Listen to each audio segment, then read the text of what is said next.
Hey,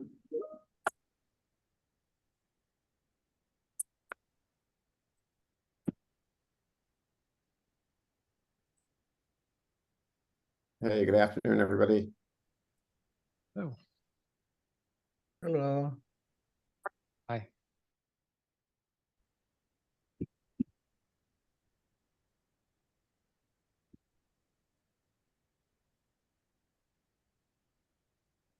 All right, we're just gonna give folks a chance to all get in. I think we're almost there. And we're gonna get started, so we use all of our precious time.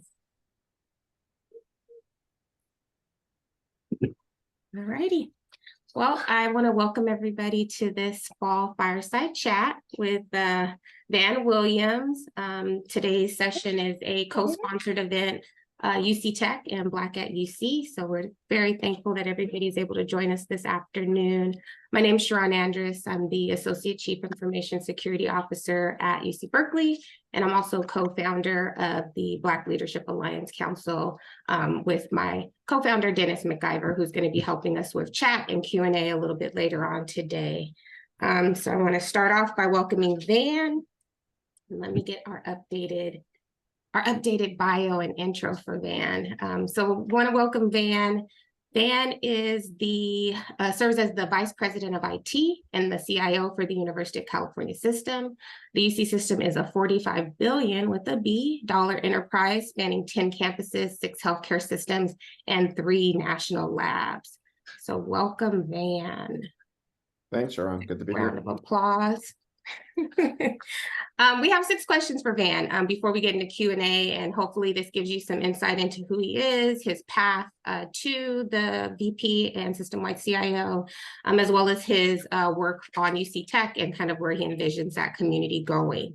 And so the first question we have for you, Van, is can you tell us a little bit about your journey to becoming the VP and CIO of UC? Yep, I'm happy to do it. And maybe we can first talk about what does it actually mean to be the VP and the CIO for the UC system.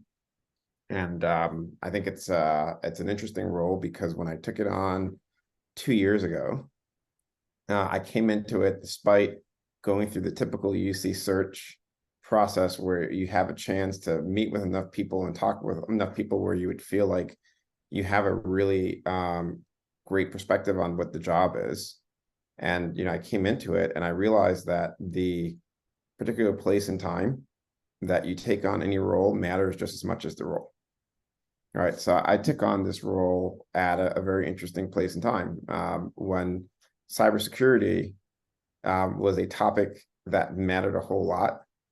In fact, when I came in, I remember having a conversation with my boss and then talking about the role and about all the things that we wanted to do with it. And, there was like a huge amount of excitement between both of us, all right, because we have this impact on the state of California.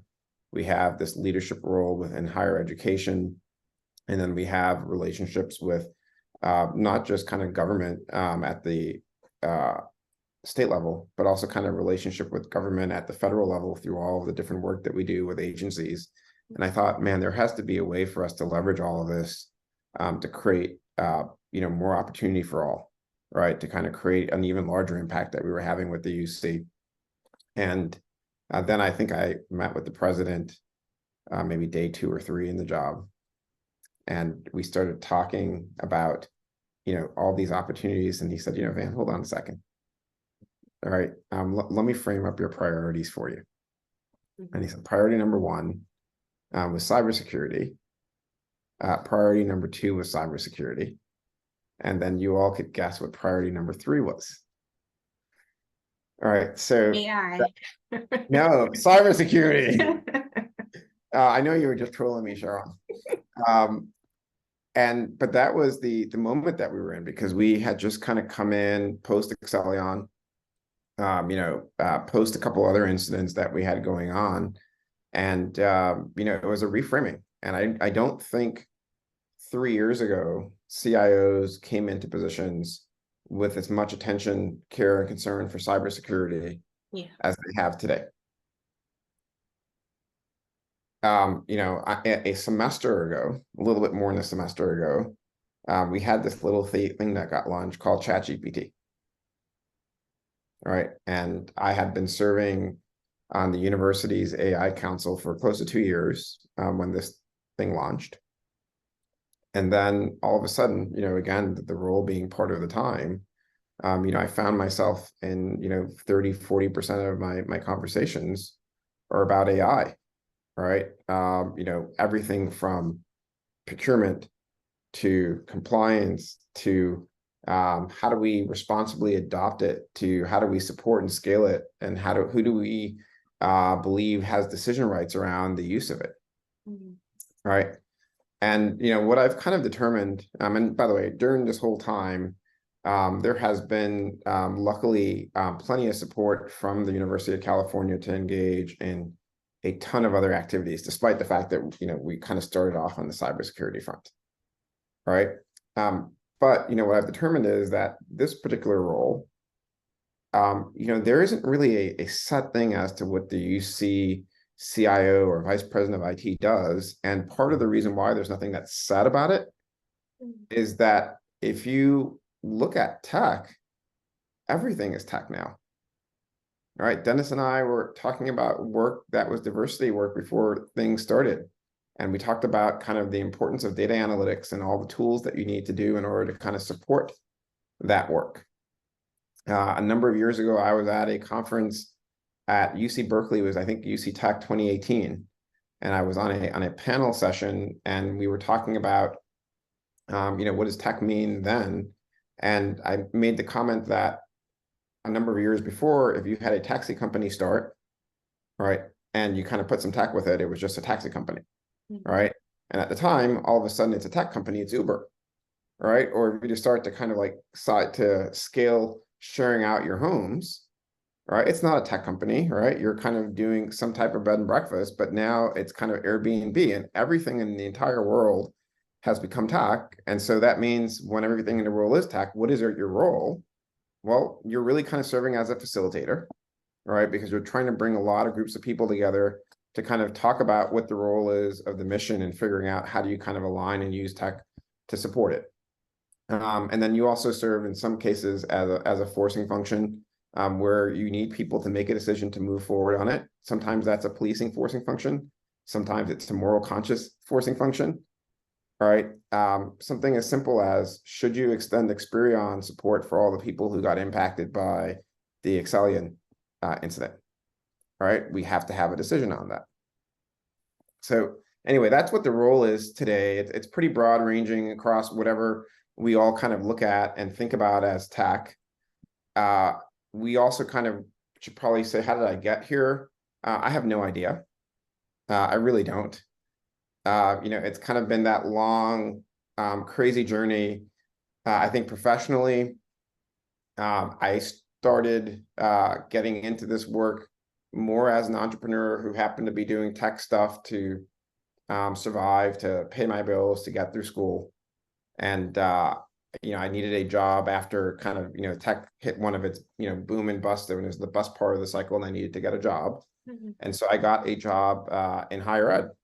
And I spent 18 years there, really doing just about everything that you can imagine that a tech person could do. System administration, lots and lots of software engineering, programming, database management, web server management, ERPs. I mean, you name it. I've had my finger in the pie in some way, shape, or form. And then I've also spent a lot of time doing a lot of non-technical stuff during that time as well. I've built out degree programs, certificate programs.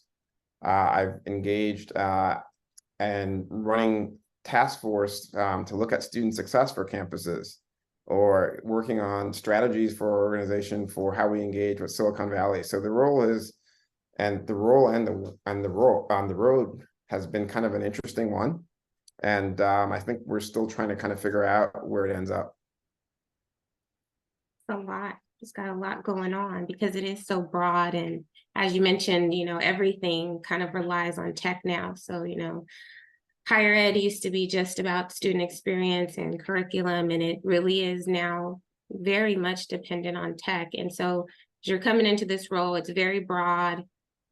President's got his priorities around cyber, AI jumps in there. So you got a lot, that you need to focus on and kind of help move the system in a certain space. And so if you could just share with us, like you said, you just hit your 2-year anniversary in the role. What is some of the work that has come out of those 2 years and those priorities? Yeah, so it's been, an amazing 2 years. It's probably been spent in 3 buckets. The first bucket is, something that somebody once told me if they heard it, they just go and run the other way. It's governance. All right. And, for me, governance is really about how do you get the right people into the conversations and ensure they know what their job is, because they're responsible for making some decisions. And, coming into this role, one of the things that I've spent a lot of time on is ensuring that, governance isn't me sitting in the room with, a lot of other CIOs, which actually we happen to have an amazing set of CIOs who are also kind of fun. So I don't mind sitting in the room with them because, it's always a good time. But governance is more than that. Governance is, getting a group of chancellors who've probably not been engaged a lot in IT conversations much during their time for their career, to recognize that actually it's really important for us to talk about, these things that really are instrumental to moving the university forward. And so, I've spent a lot of time getting them engaged in a whole lot of forms. Some of it's cybersecurity, some of it is policy work, some of it is just, broader digital risk management.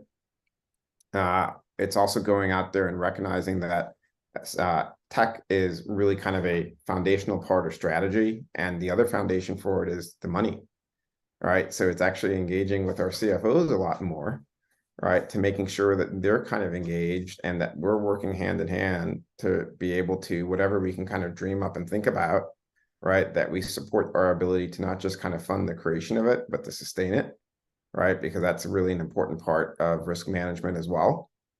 It's about trying to kind of figure out how we can support our academic enterprise, that's both research and the teaching and learning components for that at scale, right? So really understanding, what our provost's goals are, what their missions are, and how do we kind of drive those things forward if we have a goal of being able to support inter-campus research. How do you do that without some type of shared infrastructure for research computing, right? Or research storage, or, dare I say it, cybersecurity for research, right? And really everything in the academic space, ties very deeply to that. So, governance is a big part, bringing all of these players into the room and making sure that we're kind of engaged. The other part of this is kind of strategy articulation, and strategy, a big part of strategy is, both saying what are the things that we should be focused on, as well as the things that we shouldn't be focused on. And so for any of you that are here who are part of a campus that is a very heavily federated campus, all right, IT strategy is really hard because there's a lot of things that one should never do centrally, because of the fact that it's never going to be able to be done as well as if it was being done at the edge, right?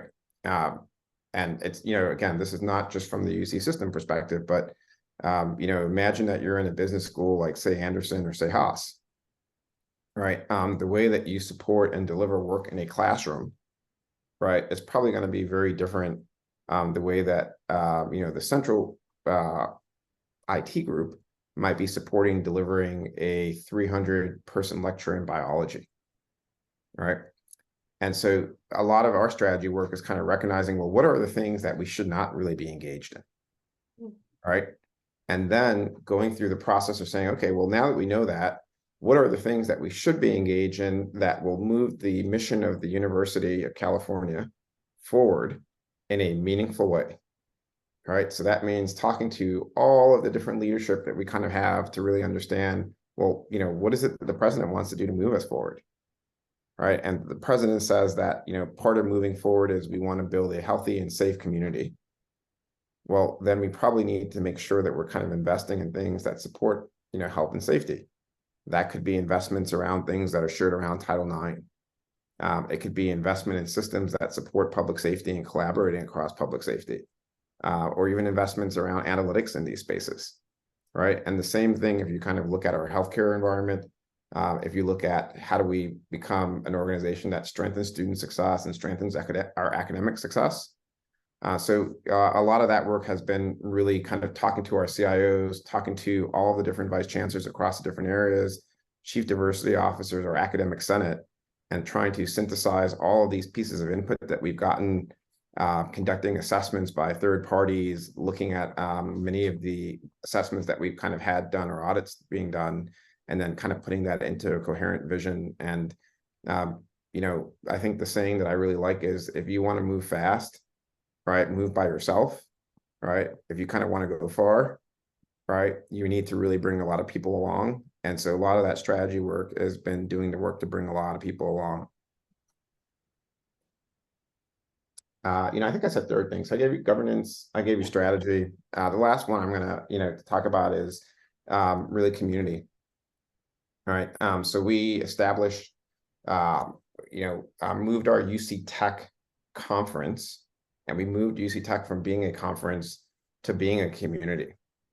And so, what that means materially is that we want to acknowledge that communities are things that are valuable because of the number of people that are in it, and then the things that we're offering those people that are in it. So we've been more thoughtful around trying to ensure that we're providing professional development opportunities more.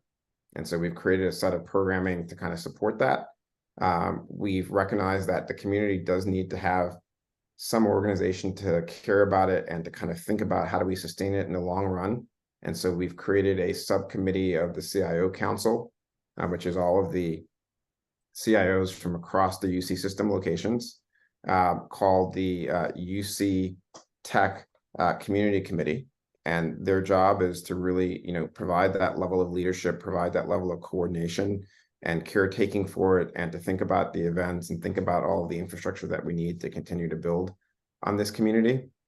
And then we've also gone out there and we've tried to recognize that we need to provide more in the way of guidance for the community. And the way that we're providing those guidance is by giving recognition awards.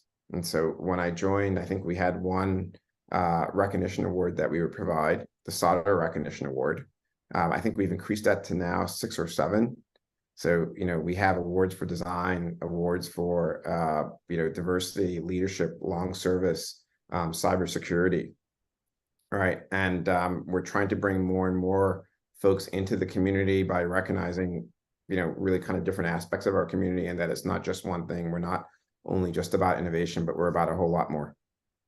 Yeah, definitely. And I think, to your last point about community, that really feeds into the first two, because I think sometimes where strategy and governance and that coalescing of voices, where we kind of go wrong sometimes is that we forget about the staff, about the UC Tech community, really, and their voices and how much knowledge and insights they actually bring to the process. And so it's really good to hear that that's one of the 3 things that you've really been focused on in the last 2 years. I want to talk a little bit more about UC Tech and kind of your focus on growing that community. When I first got involved with UC Tech, I first of all was surprised that it existed. Didn't know anything about it, had been working for the UC for a couple years, and just happened to get invited to the Davis UC Tech conference long before the pandemic, and then found out about the Slack channel and the LinkedIn page. But one of the things that always jumped out at me is that I know a lot of Black and people of color who work in the UC in tech roles or tech supporting roles, and none of them seem to know about it either. And so I was hoping you could share with us kind of your plans to really grow, those groups that are not as well represented in these spaces, and particularly in this community space, women, Black people, people of color, our LGBTQIA+ family. What's your plans around kind of beefing that up and pouring resources into them so that they can become a part of the UC Tech community? Yeah, no, so thank you for asking the question. So I started kind of hinting about like what I believe is kind of makes the community valuable. And one is just the number of people in it. We have about 9,000 people that we believe are IT employees across the UC. That's what we could kind of find by looking through HR. My guess is that the number of people that we want or think about as being part of the UC Tech community is closer to 40,000. Right. So these 9,000 people that we have, probably a lot of the folks that are on the call right now are folks that are in central IT units. And when you start to kind of think about the breadth of the community, I think it's really kind of helpful to think about the fact that we have people that are in science colleges that are in IT, and we want them really actively participating in it. I think it's helpful to kind of think about the IT folks that are embedded in, individual HR departments or, other kind of financial departments that are IT folks. Sometimes they're IT folks of one, right? That we want to be able to kind of have participate and engage in. And then I think it's helpful to kind of look for the non-IT people who really are kind of doing IT work as well. So the tech folks. So, we can then go and take a look at the folks in the finance department that are doing advanced financial analytics with Excel, right? Or the communications manager in a marketing group who's building out a website and, doing what looks very likely like computer programming, right? Even if it's only HTML, JS, JavaScript, and CSS, right? We want all of those folks to kind of come and be engaged and be part of our community.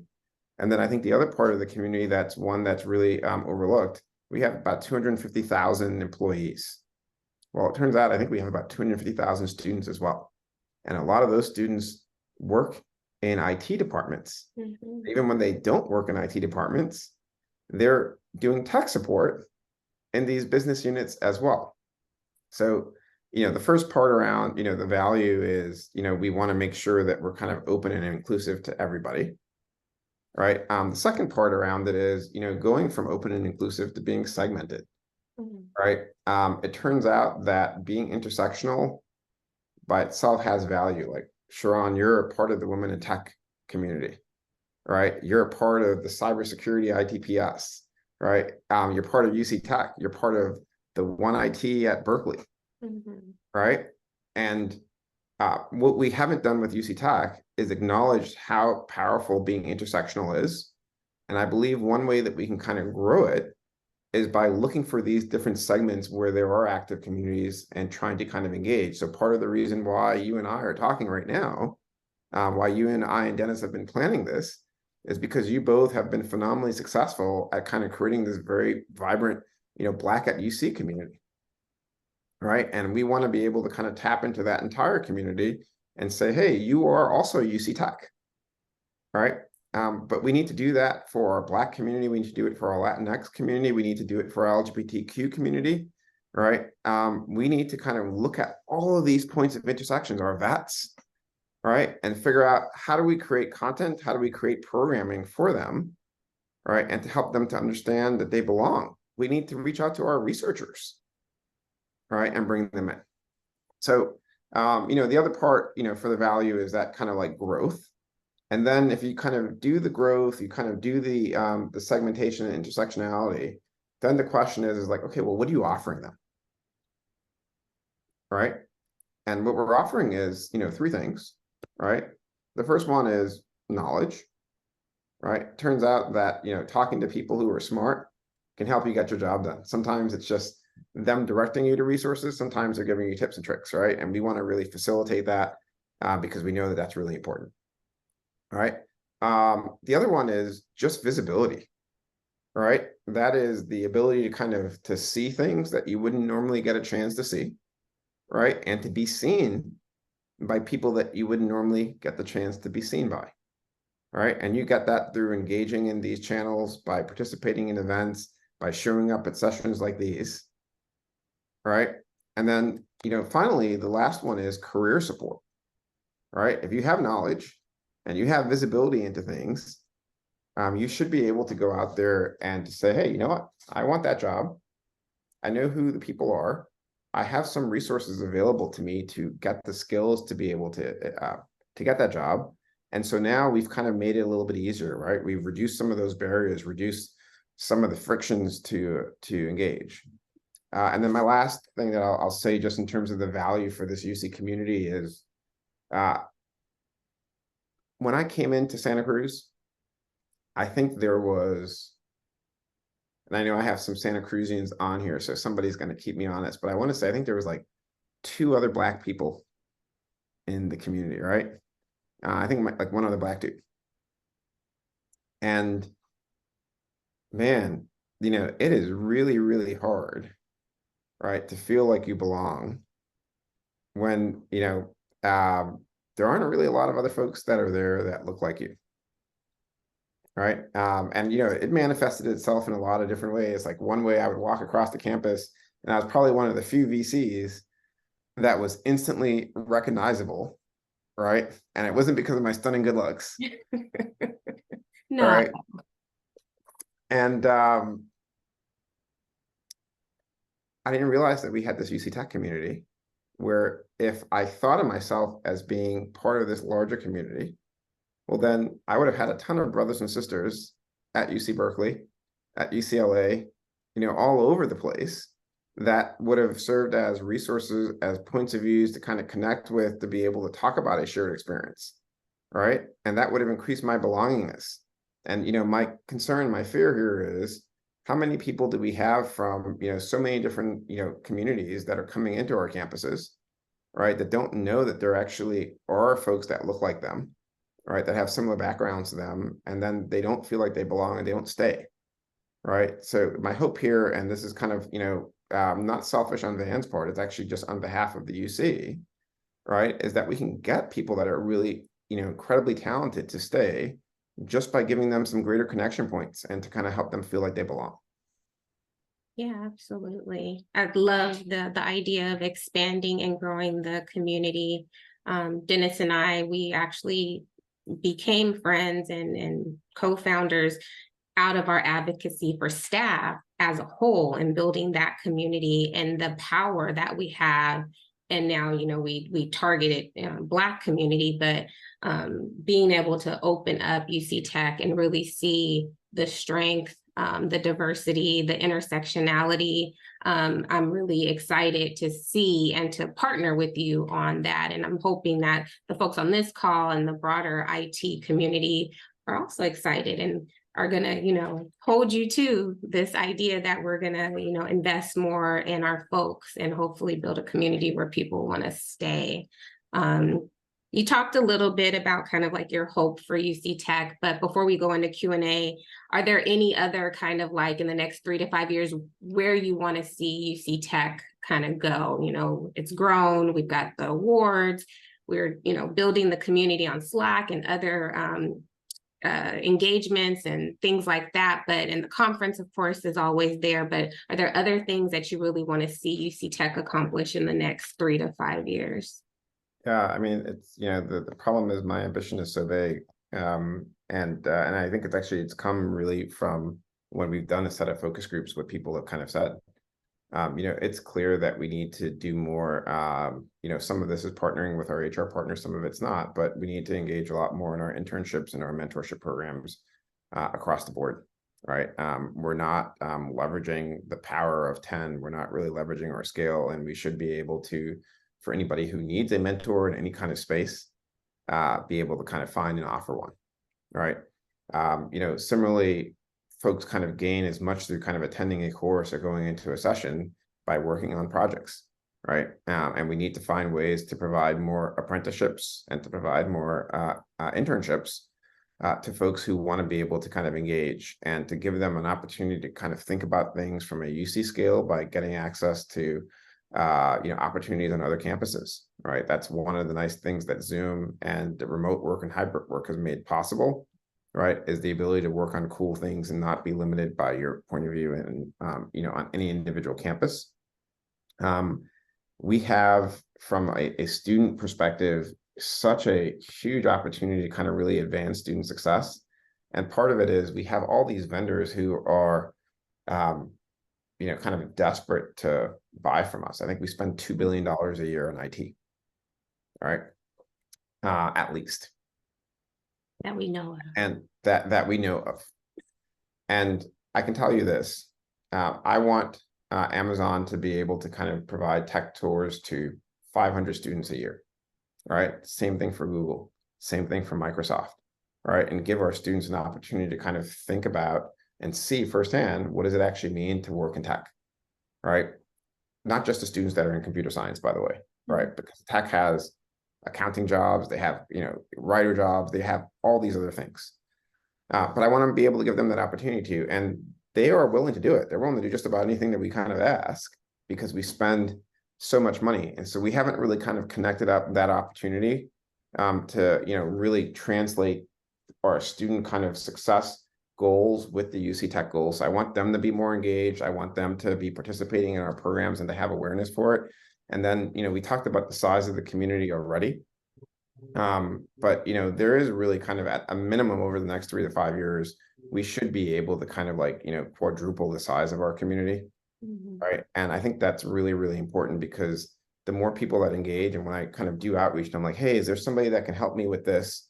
We're working on developing a data leaders program. I got 6-7 people who are kind of raising their hands. Right. We did this for our cyber leadership program that just went on, and it was an incredible program. And the only reason why it was so incredible was, one, the people who showed up, and it wasn't just cybersecurity professionals, it was audit professionals, public safety officers, folks from risk, right, legal, right. But when you kind of have a larger community to pull on, the things that you're able to produce, right, that content becomes unreal. And I think it's critically important for us to kind of grow this, because if we really want people to participate, we need to make it really meaningful for them. Dennis and I, again, we were chatting beforehand, in the equity diversity space. And I said, well, what if we went out there and we created a half-day forum on, data analytics for diversity officers, right? Where folks can come in, they can learn about the latest data sets, they can see some of the tools that people are using to slice and dice it. They can kind of learn about the latest studies that are happening for it. And, it is such a perfect marriage, right, of tech and diversity, right? But, there's no reason why we couldn't go out there and find ways to combine that with a ton of other spaces. If we were looking at design and data analytics, right? If we were looking at cybersecurity and data, and, I'm mixing and matching here, kind of partly tongue in cheek, but we only get that by having a broad, deep, rich community. And I think that has to be part of the future. Absolutely. It's exciting. I get excited whenever we talk about this. And I'm all here. Anything that involves staff and kind of growing community. I'm all in, and I want to thank you. That was the conclusion of our kind of our prepared questions. And now we're gonna open up to the folks who are on the call, for folks who have questions for Van about UC Tech, his career, he does in his role, his office. And I have one. I believe this is from Kristen at UCLA. And she says, when you spoke at Bruin Tech, the conversation touched on the clash of cultures between faculty, staff, and IT. The conflict was mostly about staff wanting flexibility in tools, processes, etc., and IT's need for governance and supporting complex needs. How can your role and/or UCOP help IT teams move into a future without this conflict? I would like the answer to know this one as well. How do we get rid of that conflict, man? Yeah, so Molly Greek, who's the CIO for the Office of the President, and I should also mention an amazing CIO, is on the call. And I mentioned Molly because I think very early on in my relationship with her, we talked about this role of our leaders as kind of serving as a facilitating and a forcing function. Right. And I think that, getting rid of the conflict isn't the goal. Right. The goal really is, how do we kind of work productively to kind of achieve an outcome that we need to have. Right. And sometimes our role, in the Office of the President, and my role, as the Vice President, is to really kind of facilitate that conflict.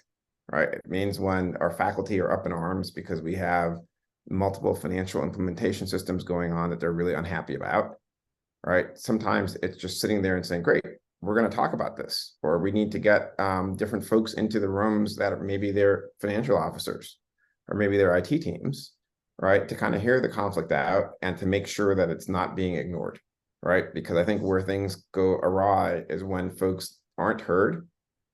You know, it turns out that they do the very common sense thing. They scream louder and louder and louder, right? Yeah. I think the other one is kind of a forcing function as well.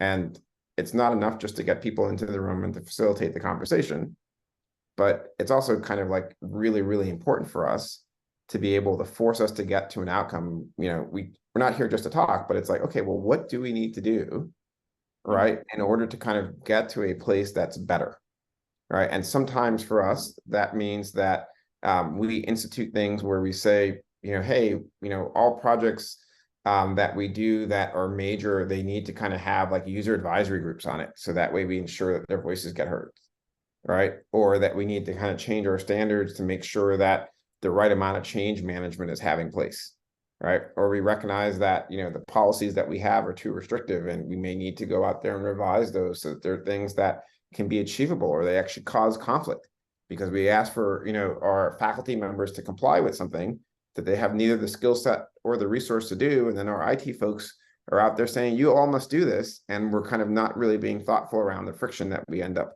going out there and creating. Right.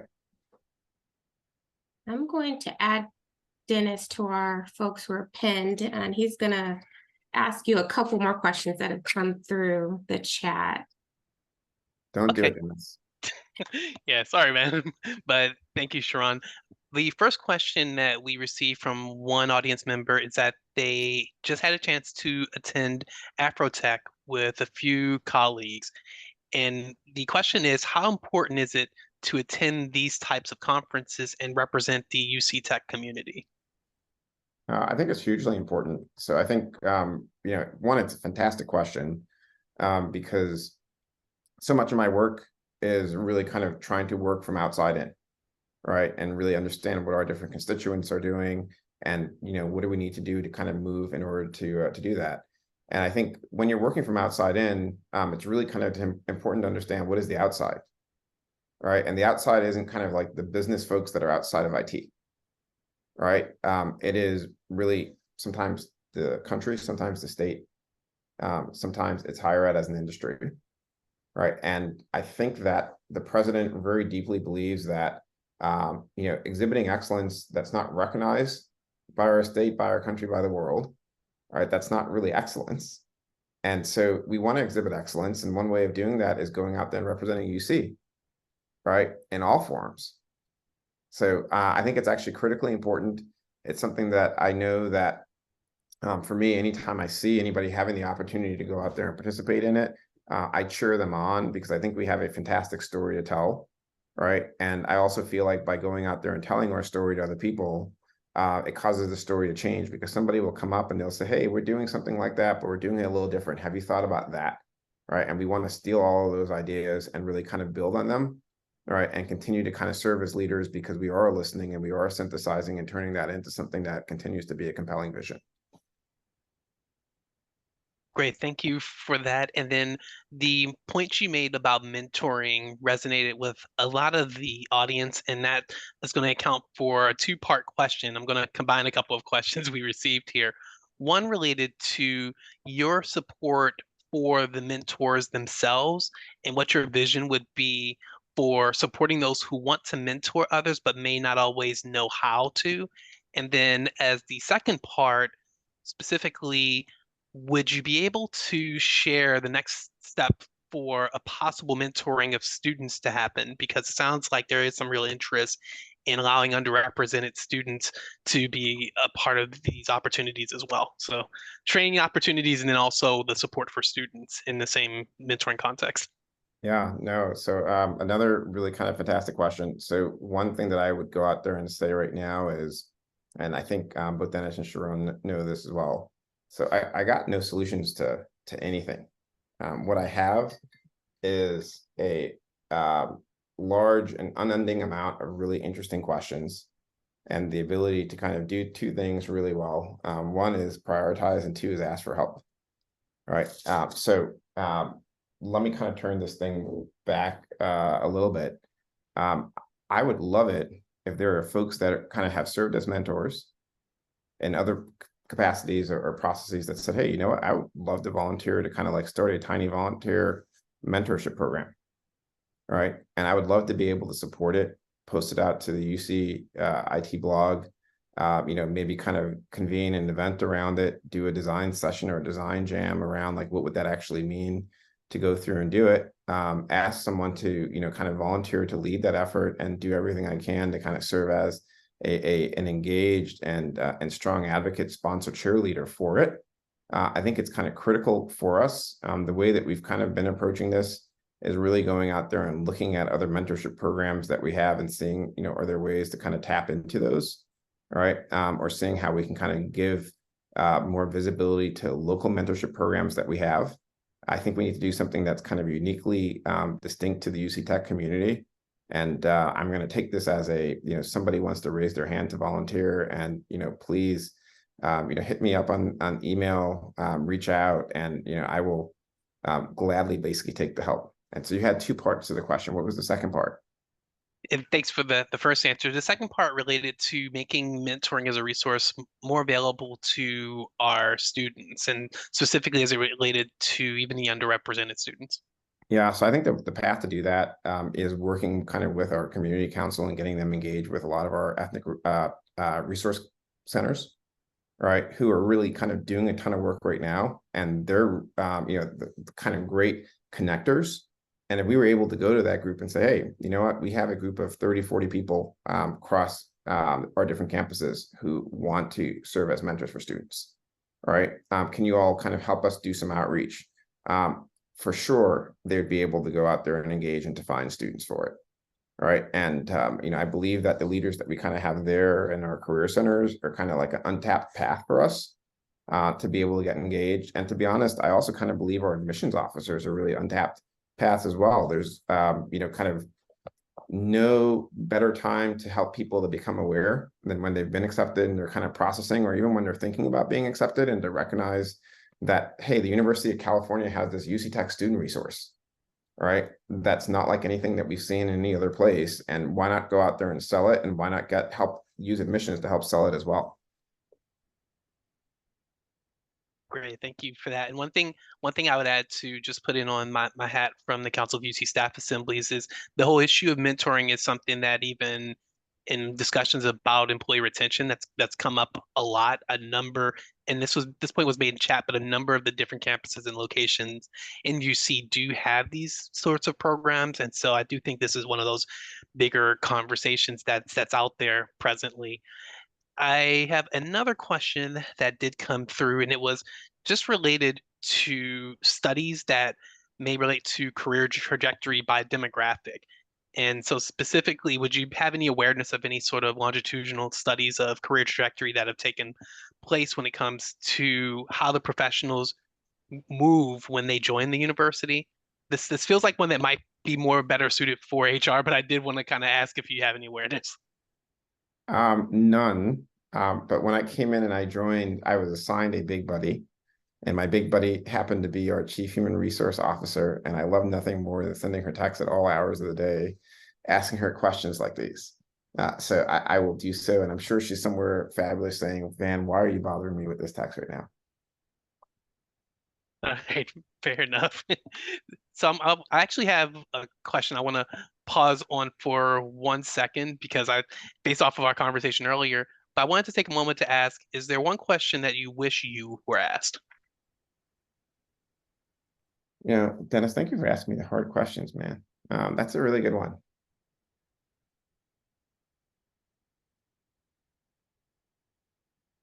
Maybe the question of why. All right, like why are you doing this? Okay, why are you doing this? Well, in this particular moment, the reason why we're kind of doing this event is because, I do believe that we need to kind of create a richer, more diverse, more vibrant, more open, more inclusive community. And we had to start somewhere. right? There were a ton of things that we could do. And I think the first thing that we thought was, hey, let's have a conversation. Let's invite, folks into it. Let's see if we can kind of create some awareness of it and see if anybody is, really inspired enough to raise their hand to say that they want to lean in to kind of support some level of engagement. Right. And I would say that doing the job, on the other hand, like, why am I doing this particular work, is that one, I really get a kick out of solving big problems. And we got a lot of big problems to solve. Right. And then two, I really kind of love working on things that I feel like will meaningfully impact, many, many people's lives. And I don't actually know that there's a role in higher ed anyway that is as impactful as the role that I have right now. And man, is it hard. But at the same point in time, like, I'm so motivated because I know that, whenever we do something, no matter how long it takes, you're impacting 250,000 people, right? Just kind of from a first order effect.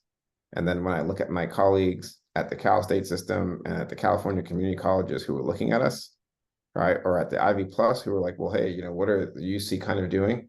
Right, that's a huge amount of impact that we have on society, and I love being a part of that. I love being able to kind of support folks that want to kind of tackle those big problems and to kind of like help partner on solving those things.